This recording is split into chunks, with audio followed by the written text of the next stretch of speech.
Hey, this golden story is going to bowl you over. Welcome to week 232 of the Friday feature. It is Friday, August 30th, 2024. Do you know, ironically, that 50 years ago today was a Friday?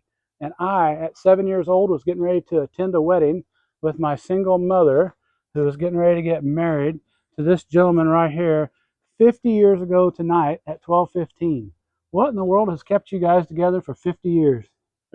Bowling is probably one of the things, so we bowled together for all 50 years. How many games would you guys say you bowled? Probably 7,000 maybe. 7,000 games. Think about that. Besides kids and grandkids, and I perhaps love, 7,000 games of bowling has kept them together for over 50 years. And you know what? 3 years after they got married that night, which was only 4 witnesses at 12:15 in the morning, I was one of them.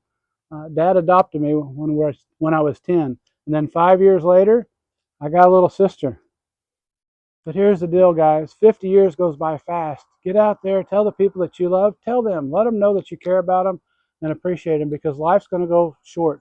Find your sweet spot, stay committed, get out there and keep pushing forward, and we'll see you next Friday.